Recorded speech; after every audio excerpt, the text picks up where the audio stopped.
Good morning, everybody. I'm just going to introduce myself. My name is Janae Douglas, class of 26, and I'm majoring in environmental science. My name is Abigail Belcher. I'm class of 2026. I'm majoring in biochemistry and environmental science. So we're just kind of moderators, just kind of keeping time for everything. And these are your panelists. And you want to introduce yourself?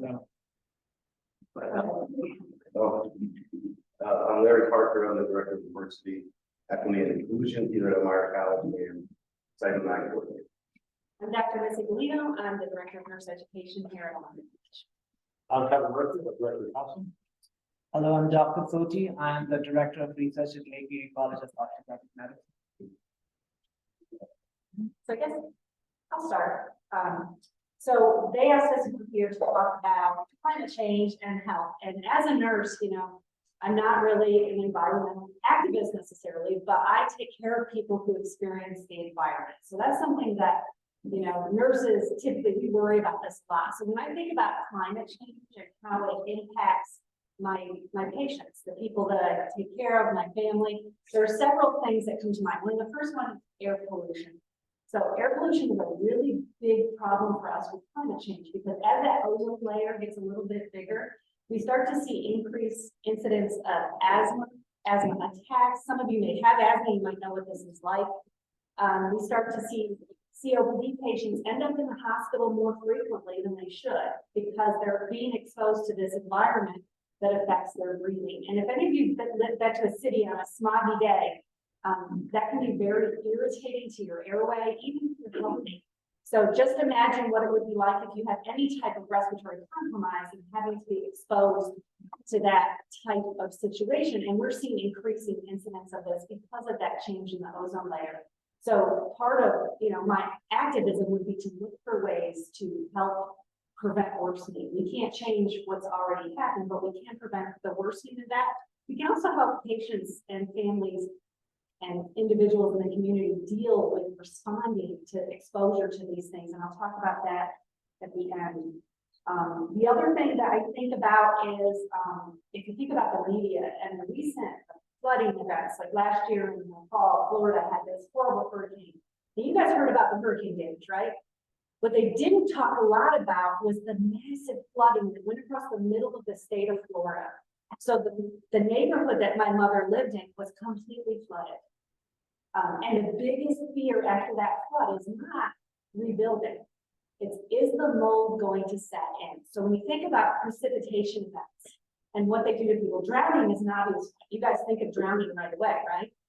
What you don't think about is infection that you can get from walking in floodwaters. They had people die that were exposed to flesh-eating bacteria in the floodwaters. These are all ultimately a result of climate change. The climate is changing. We're seeing these big precipitation events that can cause problems with health. The mold is bad for your respiratory system. If you've ever been in a moldy area, you can't breathe well. And people who have allergies, who have respiratory problems, don't do well with this. And we also see, as we see more people exposed to these things, they get sicker. So you're going to see more and more people get allergies that have never had allergies before. And all of a sudden, as a result of exposure, they're developing more allergies. Vector-borne pathogens are huge, especially in the Northeast. We've seen a rise in Lyme's disease. I've taken care of Lyme's disease patients. And I think if you're outside of the hospital, you don't think about the long-term consequences of Lyme's disease. One of my patients that I'll never forget is a gentleman who came in, football coach, really healthy, coached Pee Wee football, came in because his heart rate was 40. And his Lyme's disease had actually affected his heart. He almost ended up with a pacemaker. And he was a young guy, he was in his 30s. So that's Lyme's disease. As the climate changes, we're going to see more and more of these vectors move. They change. So all of a sudden, it used to be Lyme's disease was up in the Northeast with the deer ticks. Now it's spreading across Canada and it's spreading down through Pennsylvania and further into the parts of the country that it's never at. And it's because temperatures are rising. We're seeing rising temperatures, changes in temperatures they like, animals change their habits. And the other thing I think a lot about is the extreme. So you've got the heavy rainfall we talked about leading to flooding, leading to these waterborne diseases, we also have droughts. So California last year, wildfires, right? It's all over about on media.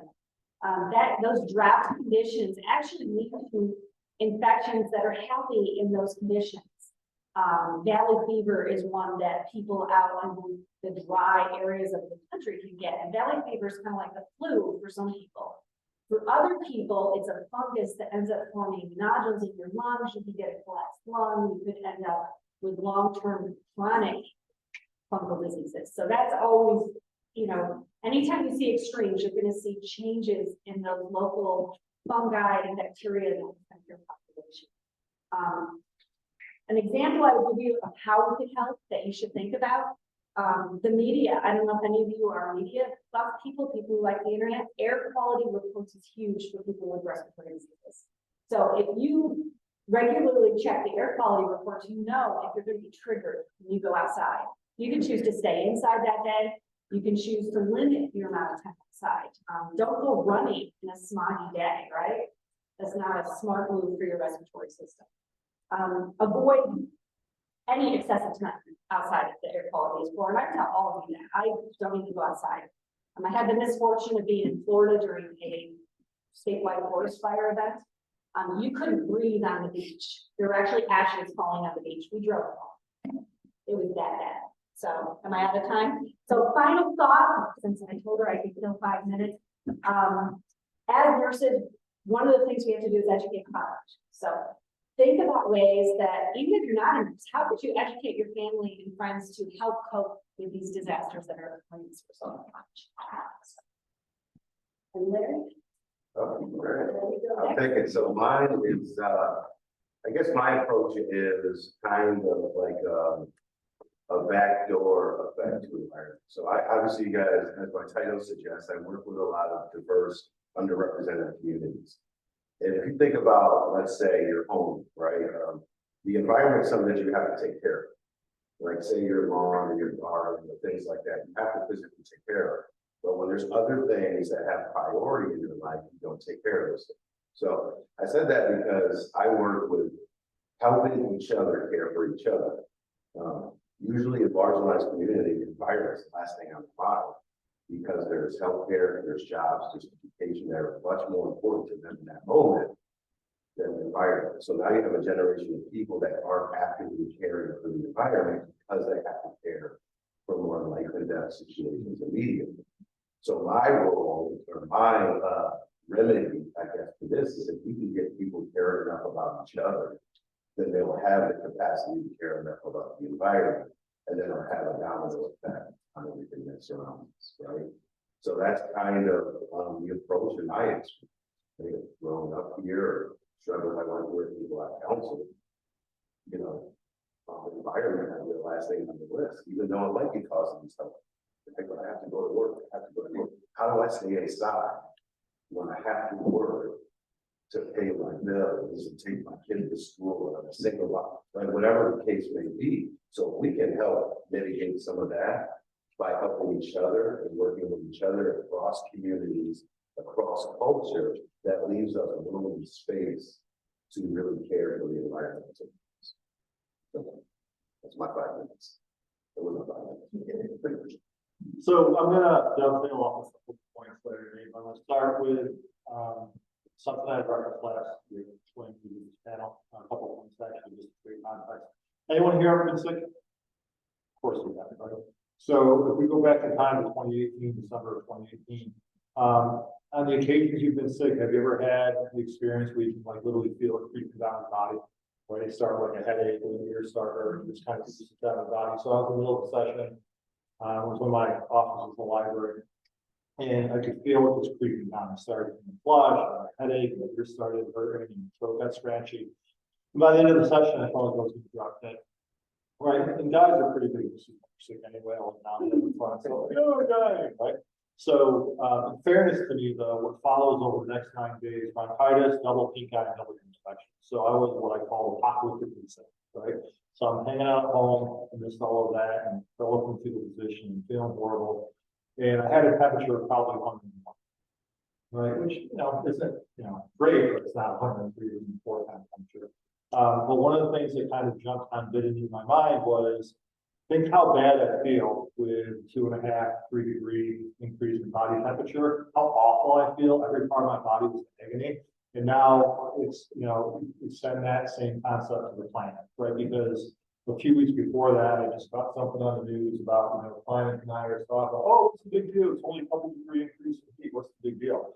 That's a huge deal when you put it back into the context of the biological system. And newsflash, if we haven't, conceptualized it yet, the Earth is a biological system, right? That's the whole concept of parallel process. It's true for the individual, it's true for a system, right? So kind of building off of that, my emphasis last year was really on how much are we taking care of ourselves as individuals? Because if you expect to make any kind of systemic change, you have to be in a position of strength. So there's discussion, dialogue, strategies offered up about how well you're taking care of yourself. I would extend that thinking, again, dovetailing off of Larry's concept of taking care of each other, to how well are we connecting with each other socially. And I have a metric for this, and this might sound foreign to some of you. I share this in therapy sessions with people, and they look at me like I'm insane. One of the things that makes me very sad as an adult, in 25 years, I've never had my car hit by a snowball during the day, right? And some of you are like, well, what does that mean? Did any of you ever as kids go out and throw snowballs at cars? Because that used to be a thing. Right, back in the day, that was, but here's the irony. One, and this is my major grievance, the reason that's not happening at the same level it used to 35, 40 years ago is because you all are on the technology way more than we ever were, right? Our technology was Atari, right? And 8-track, right? And not really high end. Yeah, but the other aspect is, at least in our area, we don't get the snow we used to. Right, and again, I don't think it's a reach to suggest climate change as a factor. That when I was a kid growing up in this valley, it was not unprecedented to have 2, 3, 4 storms a season where it was a foot and one. That was a normal winter. It would start snowing around Thanksgiving, and there'd be snow on the ground right through to March. It wasn't really melting periods. You might get an occasional February thaw, but then it would come right back with a 2-foot storm. That was the norm, right? So you have this deficiency now in terms of people not getting out of the house and interacting socially. And why does that matter?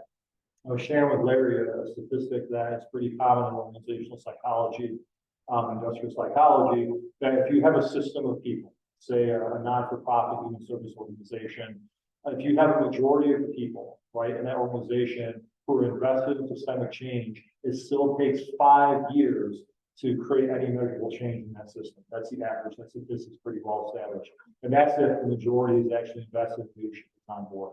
How does that investment get created? It gets created at a societal level and grassroots effort. Because are we honestly going to sit here and think our leadership is going to take any substantive action to create that change? Because if it was, we wouldn't be sitting here having this panel in the first place. So it has to start with us. It's audacious and daunting as that seems, and that starts with A, how well you're taking care of yourself individually on a daily basis, and B, how much you're extending that to the groups that you create, right? We are a pack animal, right? And the irony to me of technology is, in one respect, we're more socially connected by virtue of the technology. We're also sicker and less healthy than ever before because we're not having those face-to-face contacts. The people on this panel, I don't say this is a criticism, this is an actual observation. By the time we were 7 years old, we probably had more face-to-face contact with our peers than you had by the time you walked in here at 18 years old as a freshman. Okay, if you don't think that kind of deficit in face-to-face interaction has an impact, it does. So not to be preachy, it is something tangible, something concrete, and it will be good for you. If nothing else, if it's not good for the environment, it's good for you. That is so well said. There are so many points that I would like to expound upon, but because of time limitations, I will only limit my opening statement to few things. Yes, person-to-person contact is essential. We have to take care of each other. We also have to take care of this earth. The climate is a crisis. People, whether they want to believe it or not, it is. And we have to utilize technology to the best we can. We all talk about solar panels, for example, instead of fossil fuels. But solar panels are also not effective outside of few states, for example, Florida, where I'm from. And Dr. Volino, Volino, yes, you did. Yeah, she's from there as well. But outside of that, I mean, it's not going to work here in New York, upstate New York. So we have to look for other avenues, for example, nuclear energy. My sister, who's a space engineer, I was asking her the other day, how do you sustain those spacecraft, shuttles, and satellites in the Earth's atmosphere and beyond the space for forever. She said we use nuclear energy. We use the fossil fuel to get them there in the orbit, and afterwards the nuclear energy takes over. So why can't we use that nuclear energy here to run our vehicles, to run our cars and aircraft for that matter? We have to standardize it. We have to spend more money on research. So that was one thing. The other thing is plastic. Plastic is very detrimental to our health. And folks, now getting rid of plastic is not enough. There was a research, and my background is in research, and I've been teaching medical students for almost 3 decades now, and also been actively involved in research. Microcrystalline particles of plastic are in human DNA now. And those are the results of so many mutations in the genes, which are responsible for all kind of cancers, all kind of immunocompromising situations that we get into. It's dangerous. So we have to invest into research which not only get rid of plastic, but convert that plastic, which is already there on this planet, into biodegradable molecules. And we can recycle. It's really bad. You see that, infertility issues that people nowadays are having, microcrystals have a very significant role to play. So that was one other thing I was talking about. And the third thing, recently there was a pilot study published in, I think it was in Iceland or Ireland, I may be wrong, I think it was in Ireland, where they deployed so many panels to capture carbon monoxide in the atmosphere. So what they did, they converted carbon monoxide, converted it into carbon dioxide, and transported it to the Amazon, so that those plants, those forests can absorb the carbon dioxide, and as a result can produce more oxygen now, because plants produce oxygen. So that was very interesting. It's a pilot project, and if we could do that on a massive scale, I think that would really do well for our Mother Earth. That's all I have to say. And if you have any questions, feel free to ask me on anything. And I also wanted to talk about Lyme disease, because I have some experience in Lyme disease. I worked, and we found, I think it was published 2 years ago, we do not have a standardized protocol for the treatment of Lyme disease. All we do is just, symptomatic treatment. Nobody even, unfortunately, my colleagues, physicians in other hospitals, they do not even, diagnose it properly. Nobody does the ELISA test, nobody does the body test, they just give a doxycycline. Take this pill for 7 days or 5 days or 3 days and you'll be fine. That's what it is. So we have to address those issues. Research has to be done at every level. Thank you. If anyone has any questions, just pull them out, just ask them, it's okay, they'll answer. Yeah. Okay. All right, I don't know, you guys are talking about the Lyme disease and stuff. What is probably the best way to really handle that situation? Anyone? Well, I think it depends on which part you're talking about. So prevention is the best. So educating, so one of my jobs prior to my kids growing up was I was heavily involved in scouting.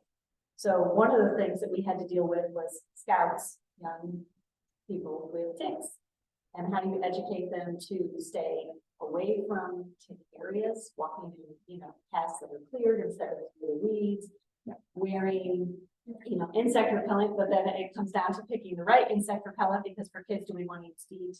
Not necessarily. So how do we, one of the things that we're faced with, and if you ever have children yourself, you're going to be faced with, is how do we prevent it so that we're not dealing with Lyme disease to begin with? That's probably the best measure of treatment, is prevention with tick-borne diseases.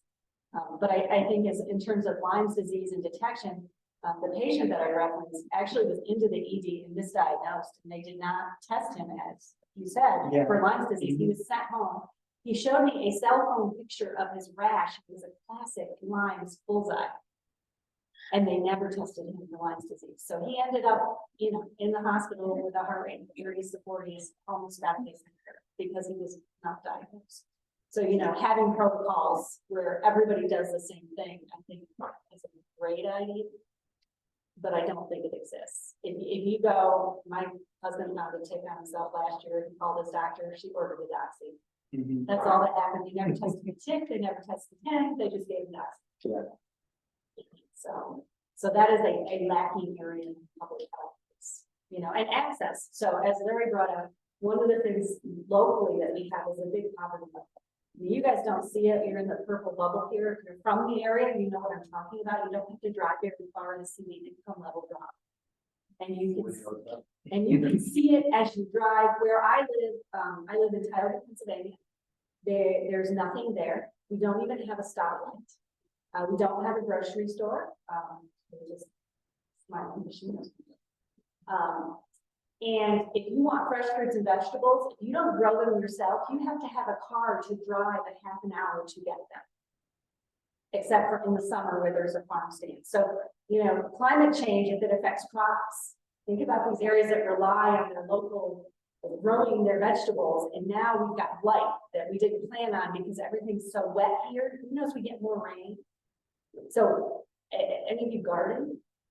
If you ever garden, tomatoes don't like it. I can tell you right now, my tomato crops suffer dearly if there's a lot of rain. And it's because it causes blight. And once you get blight, the plants just die. Everything dies. You get loss of end rot, you get, you know, no tomatoes that year. So if you look at your areas and all of a sudden the availability of fruits and vegetables become less. So what do we tell people that are chronically ill to do? Who knows about diet? What do we want you to do? Eating fruits and vegetables, right? So if there's less available, the marginalized people of this world, guess what they get to eat? Any guesses? Anybody know what you eat when you don't have money? Processed food. You eat pasta, you eat ramen, you eat spaghetti, you get whatever the cheapest food that won't go bad is. And there are plenty of people, I know you think that there are welfare systems to protect people. That's only a select few. There are plenty of people that don't get any benefits. Or are, in my case, out where I live, they're too proud to ask for benefits. So I've met some farmers that are economically disadvantaged, but will not ask for help because they're farmers. And they should be able to do it. Well, it brings up a couple of really key points. The overloaded perhaps. We have an emphasis, as we should, on being more proactive addressing climate change. We also have to look to our reactive posture as well, which I mean, we have to change how we traditionally do things, right? And I have a very simplistic, very silly example. Every year at Christmas, my family and I go Christmas tree hunting and chop down our own tree. Okay? And we go to farms. It's very easy to go to versus try hunt through the woods. But the past 2 years, and to take some line, we've been encouraged to leave your tree outside because the days we go, it's in the 50s, middle of the summer, and it's 55 degrees out. And the ticks are still around, right? So it's like leave your tree outside, leave it overnight, let it get down into the sub-freezing, because otherwise you're bring ticks into your house. But well, guess what? We have to make a change. That's different than what our traditional protocol has been. And it's a simple, simplistic, first little example. To me, it's emblematic of a much larger necessity, which is we all have to change how we traditionally do business. And why does that matter? What is it called in my world? To me, one of the most deeply ironic things about our species, in my opinion, is we're the most adaptable animal on the planet because of our intelligence, but most people hate change, right? Because most change is scary, it's full of shades of gray and uncertainty, and we do not like that, right? So guess what? Your generation, more than certainly ours, you have to be braver, you have to be more courageous, you have to develop the capacity to go where it's uncomfortable, because that's where the change occurs.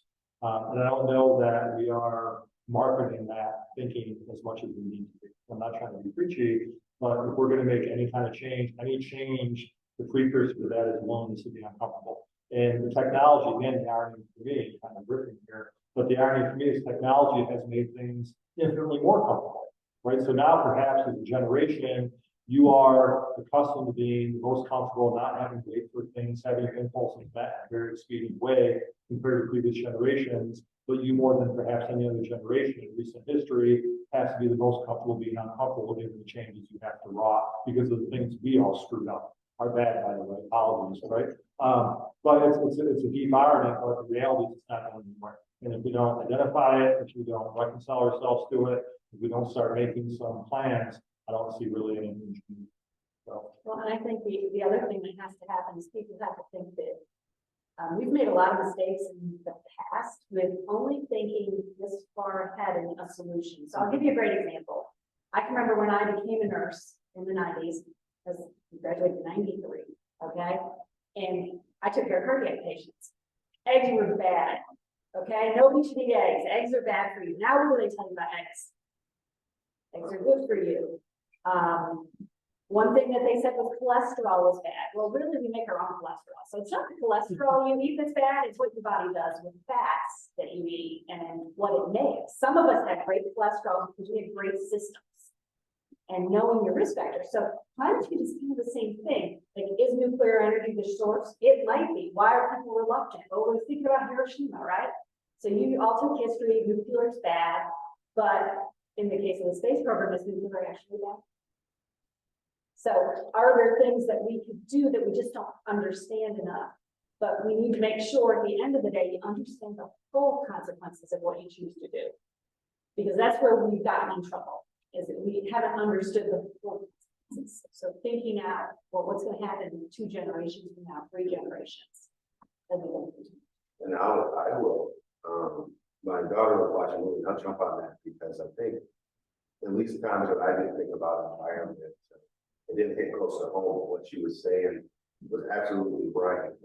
Throughout human history, throughout, you know, when we watch movies, my daughter was watching a zombie TV show last night, and take up the butt. The Last of Us, you guys watched that? I guess that's a big thing now. But anyway, throughout human fun, all right.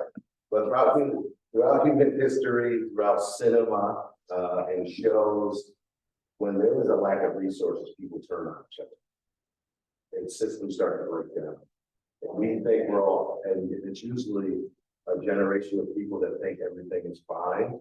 And then all of a sudden resources are taken out, natural resources are taken away, and then people start to turn on each other. And then our systems that we're so comfortable in, as Kevin pointed out, start to break down, and we're forced to be uncomfortable. And I think that's what he's calling. If you choose to be uncomfortable, right? And you have some choice in it, there's some power in it. But when we end up in a situation in which we have no choice, like COVID did to us, right? We had no choice but to be uncomfortable. It rocked us. It rocked all of us personally. It rocked us mentally. It rocked us structurally. So I mean, I just think when I think about environment, think about that. Environment, when if you look at third world countries, if you look at human history, when natural resources start to break down, people start to fight each other. And that's always my. And they get suspicious. So you Yeah. see, I mean, how many of you are TikTokers? I'm guilty. You guys watch TikTok? How about all the conspiracy theories right now because of the food changes? There's this big conspiracy theory that the government is causing food shortages, which is, I don't think, true, but it's social media. So what happens in social media? It's viral. So what you guys need to do is use social media for the positive. Because the positive could be viral too. Right now, it seems like what's viral is what's bad, right? The water issue out in the Delaware River, they had the chemical spill. Did you guys see that? Everybody's freaking out. They got all the water. Like, there was no bottled water left. People had cases and cases of bottled water because they were afraid. Climate change will do the same. I mean, every winter storm, you can't get milk and bread at the store. Why milk? I don't know. It's schools. But if there's a snowstorm, people buy milk. look at the toilet paper. Yeah. Yeah. So that is what can happen with climate change. You can see people get scared. When they get scared that the problems start to get worse. And that's what we belabor the point. Our brain's job is not to make it back here. People talk about our brain's job is to be the same. How does it do that? By compelling us to focus on all the worst aspects of a given scenario. So if the situation at hand is already challenging and stressing enough, failing to care for yourself and have certain covering points established that you can maintain a certain status quo emotionally is only going to exacerbate the underlying stress of the circumstance at the table, which reinforces why it's so important to take care of yourself, why it's so important to take care of each other. Because all of this needs to negotiate from the intelligent platform. And the reality is, logically, intelligence is the first casualty in the case of stress. And see any evidence of that? Anyone here ever get in an argument? Of course you have. Did you ever notice how 15, 20, 30 minutes after the argument's over, when you start to calm down, you start to think all these great points and comebacks you should have made during the argument, right? Very frustrating. What's going on neurologically during the argument? Your brain is under threat and triggers the stress response, right? Your cognitive capacity is compromised because you don't need to be intelligent in high threat moments, you need to be a force of nature, right? So great if the force of nature is being used against a physical threat. Not so great if it's an intellectual, social, or emotional threat, because now the very tools you need access to negotiate the threat are compromised. Take that and put it on a systemic level, right? Because where the individual functions, so does the system, right? So again, it's not only about taking care of ourselves, it's taking care of the environment, right? And the most immediate environment are the people around us. And if you need any evidence of how important environment is, anyone here ever been to a bar? Anyone here ever been to a church? Do people behave differently in those two environments? Yeah. Why? They both serve alcohol. Yes? There's a standard there, there's continuity. The difference is the environment, and there's no sign in the bar that says you can do this, this, this, and don't do this. And there's no sign in the church that says do this or don't do this. Not written anyway, but there's signs all over the place in terms of the environmental cues. The single most important and dramatic and impactful environmental cue are the people in a given environment, right? And the good news is we have control. We have control over how we pose ourselves. We have control over how we structure our relationships. We have control over how well we take care of each other. I think it all begins with you, what you can do in your individual capacity to help yourself, identify the issues rather than melting down. Think logically, because there's a difference between getting literate and educated. You can get as much degree as you want to be more literate. But educated, you start to think more rationally, use logic, and identify the issue, whether it is climate or in your personal life, on your academic life, whatever it is. Identify the issue, think how we can handle this, what are the areas that we can improve on, work on, come up with a plan and move forward. And same thing applies here. If we have to protect climate, what can you do in your capacity? Maybe do not use plastic. Maybe start using more glass stuff, more paper stuff, recyclable stuff. That you can do. Don't litter things around. Those are the things that you can do. Don't smoke around people. Do not contribute to the air pollution. All those kind of things that you can do in your own individual capacity. So that is very important to understand. Yes, together as a unit, we have to accomplish a lot more, but it all starts with you as an individual. What you can do in your own capacity. How can you make things better for yourself? And once you make things better for yourself, obviously you're going to make things better for others. So that is very important. Regarding the Lyme disease, the question that you talked about, the onus lies on the patient as well, to some extent. They have to tell the physician or the assistant or the nursing assistant, whoever is there, that look, this is what I'm having problem. And they might be, I can give little benefit of doubt that they have too much influx of patients, they are busy, they cannot spend so much time, but then you have to step up and you have to let them know what exactly you're having. If they're having difficulty understanding, show exactly where the rash is, exactly where the itching is, or burning is. Have a thorough physical examination. It's easy for the healthcare professional, and it's not a defense, but it's easy for them to overlook things. Unfortunately, it should not be the case. You cannot overlook the patient if you're giving, instead of 0.5 milligrams, 0.25 milligrams, you give 0.5 milligrams. It just can make a lot of difference. But you also have to recognize, do your part, whatever your part is. Understand it, identify, and do it. What are some strategies that we can use to take care of our physical and mental well-being during the climate crisis?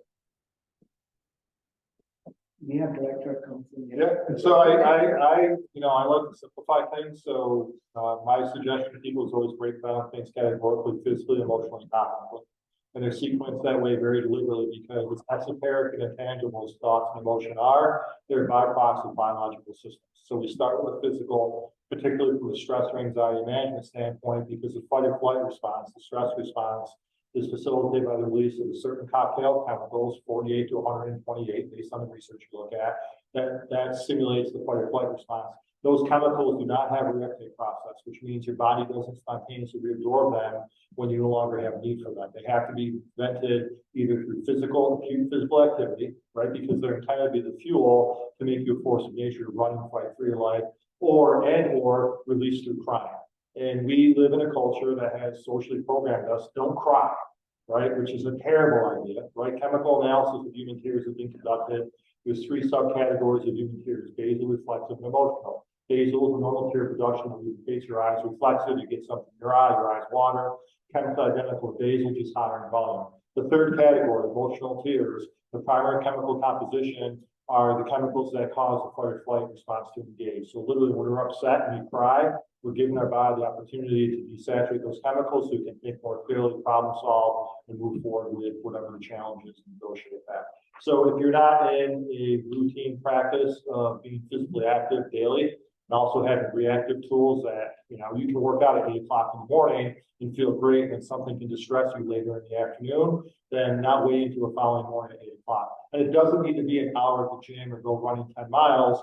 Fight or flight as a construct is not intended to have us fight or run, for an hour to save our lives. It's a couple of quick, intense minutes. So the thing I recommend to people, I've been suggesting this for years, everyone's got 5 minutes. Don't tell me how busy you are. Everyone's got 5 minutes through the course of their waking hours. Roll out of bed first thing in the morning, set the timer on your phone, do as many push-ups or hold yourself in plank for as long as you can. If you hit failure, rest for 10 seconds and repeat. The ultimate goal is to be able to go that whole 300 seconds without taking a break. That's an audacious goal, but the point is to create that initial burst of acute release of those chemicals. Okay? And for people who, which is many people, internalize their stress and just bottle things up, first thing in the morning and late at night are some of the hardest times of the day, because when you first wake up in the morning, all that crap is sitting there and they haven't rebuilt the wall yet to keep it contained. So starting the day with that, and the kind of euphoria burst you get for all of those natural opiates being released because of that physical exertion is a great way to start the day. But then having, through the course of the day, as you notice yourself getting stressed,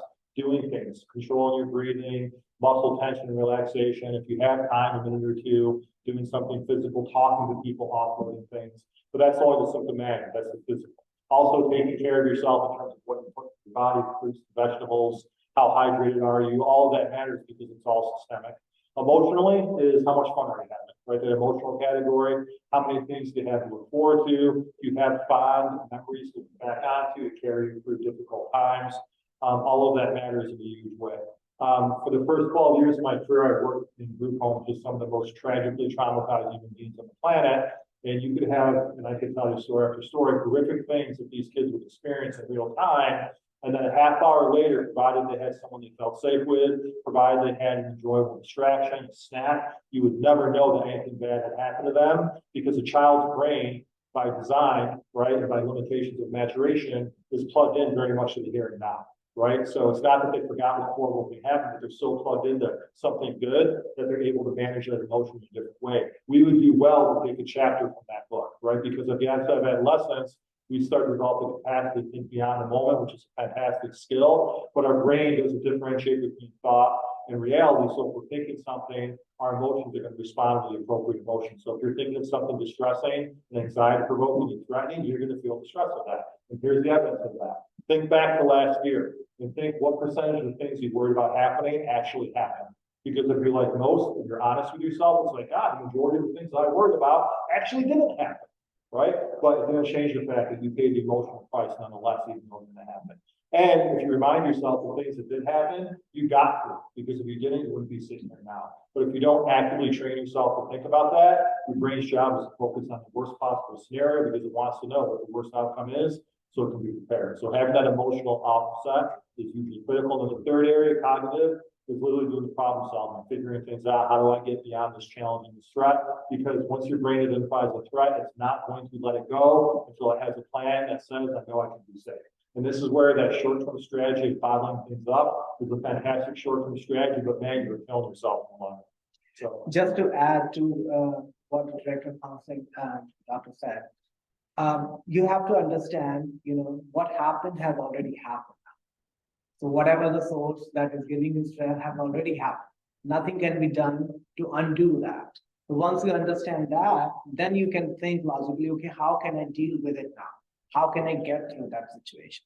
So that comes with years and years of training and practice and having self-belief in oneself.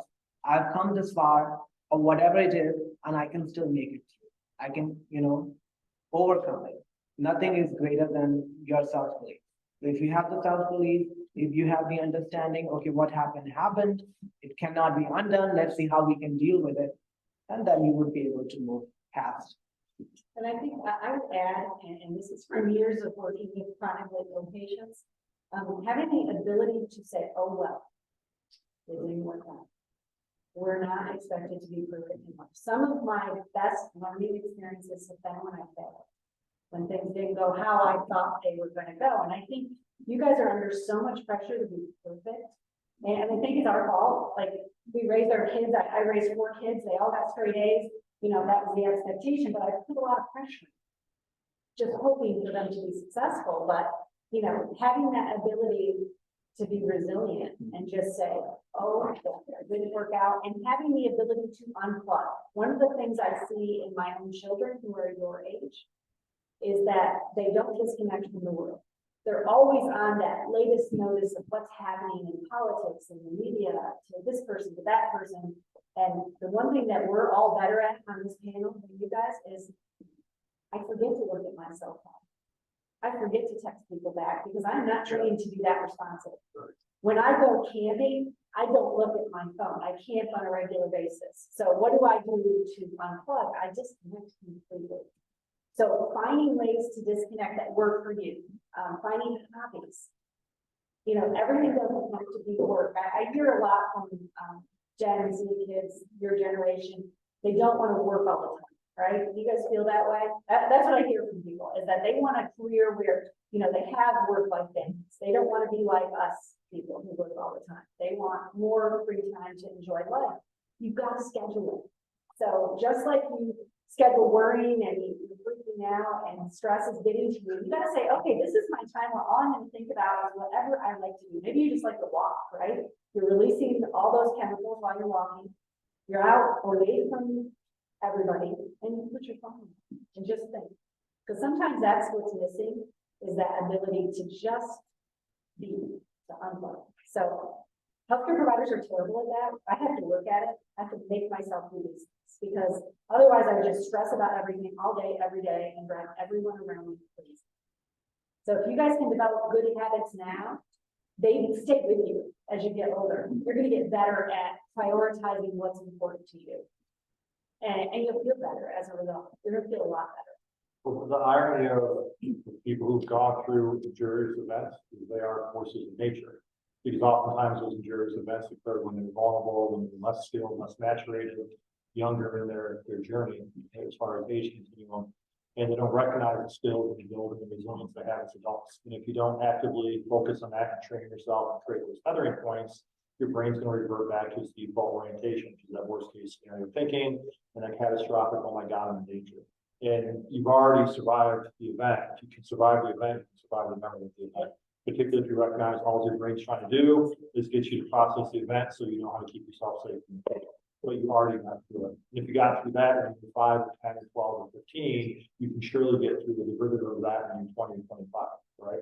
I do not think it is a coincidence that if you look at most superhero origin stories, they had really screwed up childhoods, right? There's an implicit lesson in that, right? It's people who go through adversive experiences growing up are kind of their own superheroes, but that doesn't matter if you don't recognize it yourself. And the irony is most of those people hold themselves in low regard because they blame themselves for the events that other people did with time. That's a whole other thing. Let's entertain more questions if we have time. Yes.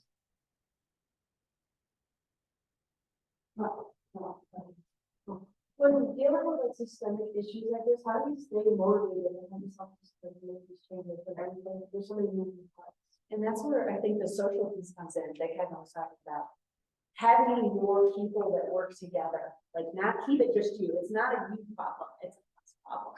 So I think, seeking out like-minded people and working together is more effective than, like, you can make one change, like not use plastic, but if you want to make a big change, it's joining organizations, working together as a group, And you don't have to be, you know, climate change is about everything. Even, like I said, the media plays an important role in climate change.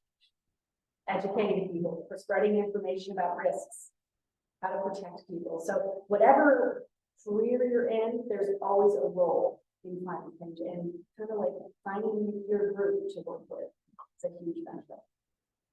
I would just say to your question, that's why this panel and this conversation is so important, because when we talk about systemic change, it's going to be you guys that are going to make those changes. You guys are the next batch of employees, professionals in this, whether it's teaching, nursing, psychiatry, whatever it is. So it's you guys that are going to be impacting the industry. And it's important that you do things like this. I heard a quote that I kind of live by. It said, the most healthy, wealthy, and wise people in history or in time are people that put education over entertainment. And the opposite is true. The most unhealthy, the most unwealthy, the most unwise people are the ones that put entertainment over education. And meaning, not that if you put I might be entertainment. the exception. What's that? I was a consultant for 15 years. Oh, yeah. Traveled around the world, yes. Well, yeah, but even in that, right, you're looking at your craft as an educational piece. So what I mean by entertainment is you're constantly looking at something to make sure I'm in the mood for it first. Yeah. You're constantly looking at something to see, am I going to have fun when I do it? When you reverse that and say, is this going to have a positive impact regardless if I'm in the mood for it? It kind of changes the way you approach things. Even something like entertainment, like performance, you're looking at sound, you're looking at, can I play my instrument well? You're looking at, is the band together? You're looking at all those things first before did I have a good time. You have to take it as a blessing rather than as a burden. That's right, that's right. And if you look at education in any real, and I'm not even talking about formal education, but if you look at education as a source of entertainment, then you're literally unstoppable, right? So if you think learning and going to these events and learning more about yourself, learning more about other people is actually enjoyable, right? It's not a burden to get up and out, then you can really do anything. And those systemic things start to melt away. I would add to, and I'm going to loop this back to the concept that was discussed earlier about being comfortable, being uncomfortable, and how much that's a necessary precursor. So to me, there's motivation and then there's commitment, right? And to me, motivation is more emotion of the moment, it's more transitory, it's variable based on a number of things. Commitment is steadfast, it is cognitively anchored, it is I'm doing this because it's important to me, irrespective of my emotion of the moment. I think anytime we endeavor to make change, especially at the level we're talking, it's commitment that's most important in the long haul. Motivation is the catalyst that gets us off the couch, but commitment is what keeps us moving, irrespective of whatever our motivation is or isn't. I was just sharing with Dr. Volino earlier before we started. I spent the middle of September until December congestive heart failure, and I came to work every single day, and I never took a sick day, right? Because, and trust me when I tell you, I was not motivated to come to work, right? Last thing I want to do is get out of bed in the morning, but I'm committed to you guys, right? So that's what drove me here. And in talking to the people I worked with over that period of time, none of them, unless they're being disingenuous, none of them knew how bad I felt, right? Because my commitment is only about being here, it's being here in a certain way and showing up to be a resource for this community, right? So commitment in my mind is what trumps motivation every single day of the week, twice on Sunday. And again, the good news is we have control over that. We can choose what we're committed to and how much we discipline ourselves to. Well, and I think in terms of climate change, one of the steps you can take is make it a point to think about it daily. Because the things we're committed to, you think about every day, right? If you're committed to them, you are thinking about them. So add it to your morning affirmation. I don't know if you guys ever do that, but I have this habit of, I try to get up and think about 3 things that are positive. So instead of thinking, oh my God, the climate change is affecting the climate, I'm gonna get sick and all these bad things are gonna happen, think about what's one positive way I can impact the climate change. And I try to start each day that way, but it helps the rest of your day go better if you do. It's kind of that, if you start out positive, everything's better. Now, I can't say you won't have a bad day and things won't go wrong and everything, but at least you started, you had 5 minutes of positive to start your day. It really does affect your emotional health. And I end my day that way. So I end my day thinking 3 positive things. So if climate change is important, one of the things you can do is say, at morning and night, I'm gonna think about, what could I do today? And what did I do, and think about how it worked. It's a really simple strategy. It gets it to that commitment point where you're starting to think to catch. Anything I think about excessively, I do. And I have that guilty problem. But yeah, some of us have a little OCD. I'm sure some of you have my problem. If I like something, I do it excessively. I have 6 baby chicks at my nursery. So, if you get those habits now, I'm telling you, don't wait till you're, like us. Start now. I mean, some of these things I do, I learned because I had a bad experience in my life. I had a stressful time. And I'm like, how am I going to get through this? And I started these habits. I wish I would have started them when I was your age. I would have been a lot less stressed. That is why I would say we should, make mistakes and learn from it, but also learn from other people's mistakes. Because life is too short for you to make every single mistake. Exactly. And everything's not your fault. I think sometimes, we're sitting up here saying climate change is our fault, but is it really just our individual fault? No. It's how society works, right? Did I have control over what people did in the plastics industry? No. I can remember when all we had was paper bags. That's all we had. There was no such thing as plastic bags. They came out with plastic bags. Anybody know why? One guess.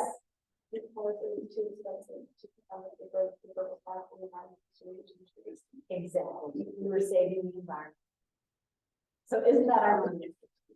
Plastic bags were saving the environment when I was young. So, that's what I meant by thinking way ahead. They didn't think way ahead about what are we going to do with all these plastic bags, right? And milk used to be in glass bottles. Yes. Milk used to be in glass and they went to plastic. And I prefer glass to drink out of. I don't know about you. I hate, necessarily drinking out of plastic if I can help it. I'm desperate, they give me paper, which is good. I hate styrofoam at all costs. I don't even like the taste of it.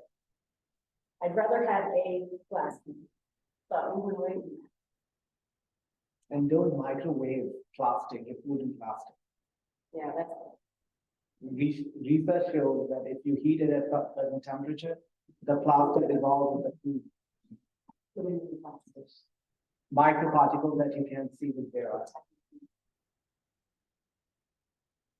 I'll say this about that, I don't think. Yeah, they do. Coke used to be in glass bottles too, I can remember getting a Coke and My mom used to call microwave science oven. Any other questions for us? Go ahead, we can do last question. How much the housing their energy is possible way the base carbon emission and everything. And I was going to ask, why do you think you haven't done 118 because it's stigma, because it's legal, and how do you overcome that boundary? Any questions in one? The Orleans industry has this political action. They pump billions of dollars a year into politics and campaigns to maintain a foothold. You want to follow decisions of leadership, follow one, my opinion.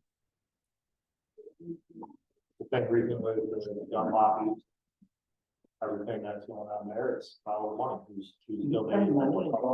Recently, there was a research article which was published, I think it was in Siberia. They found some 53-year-old proven dead virus. And this meant, I don't know how many millions to reactivate it. Reactivate the dead virus. Why do you want to do that? Didn't we just have COVID? Yeah, I think that could just be left in. Well, somewhere along the line, you make money off it, right? Yeah.